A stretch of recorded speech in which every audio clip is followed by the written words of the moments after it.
السلام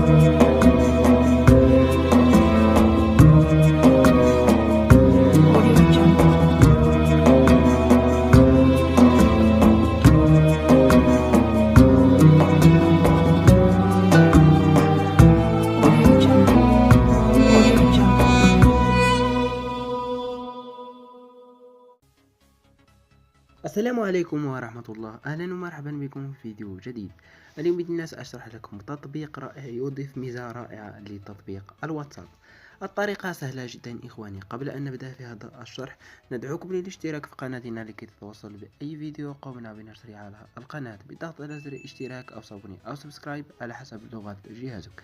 هيا اشترك الآن وفعل زر الجرس وتابع معي هذا الشرح. كما شاهدتم إخواني الكرام يمكنك إرسال إلى أصدقائك هذه الإيموجي بطريقة سهلة جدا. سأريكم كيف يمكنك الحصول على هذه الإيموجي. كل ما سنحتاج في هذه الطريقة إخواني الكرام هو هذا التطبيق. ستجدون رابط تحميل هذا التطبيق في أسفل الفيديو في الوصف وأيضا في أول التعليق. كما شاهدتم إخواني الكرام يوجد الكثير من الإيموجي داخل هذا التطبيق.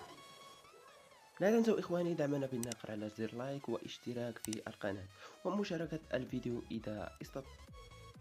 كما شاهدتم إخواني الكرام إذا اخترت أي إيموجي يمكنك نسخه ولصقه في الواتساب أو إرساله إلى أي شخص في الواتساب أو الفيسبوك أو أي مواقع التواصل الاجتماعي.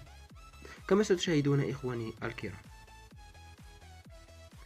الآن سوف نقوم بإرسال هذه الإيموجي. كما ستشاهدون إخواني الكرام تضغط على مشاركة ثم تضغط نسخ للحافظة أو إرسال عبر الواتساب. الآن سوف أقوم بنسخ هذا الإيموجي ثم نقوم بالذهاب إلى الواتساب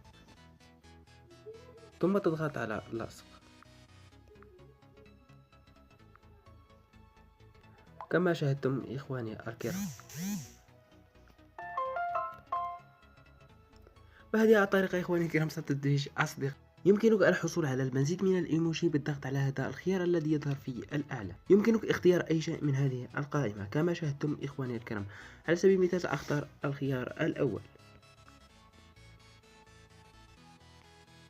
كما شاهدتم إخواني الكرام يوجد الكثير من الحيوانات أو الأشكال مصنوعة فقط من حروف ورموز. كما شاهدتم إخواني الكرام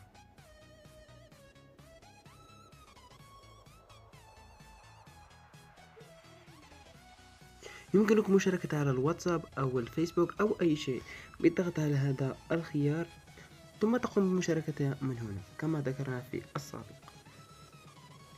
ثم تضغط نسخ. والآن سنقوم بمشاركتها على الواتساب.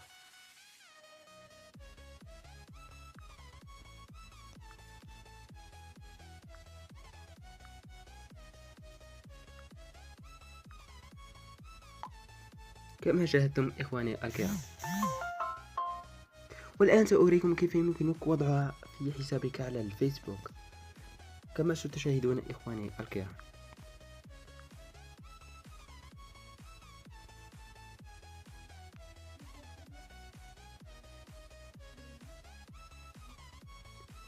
على سبيل المثال سأختار هذا الشكل ثم تضغط على النسخ. والآن سوف نقوم بالذهاب إلى الفيسبوك.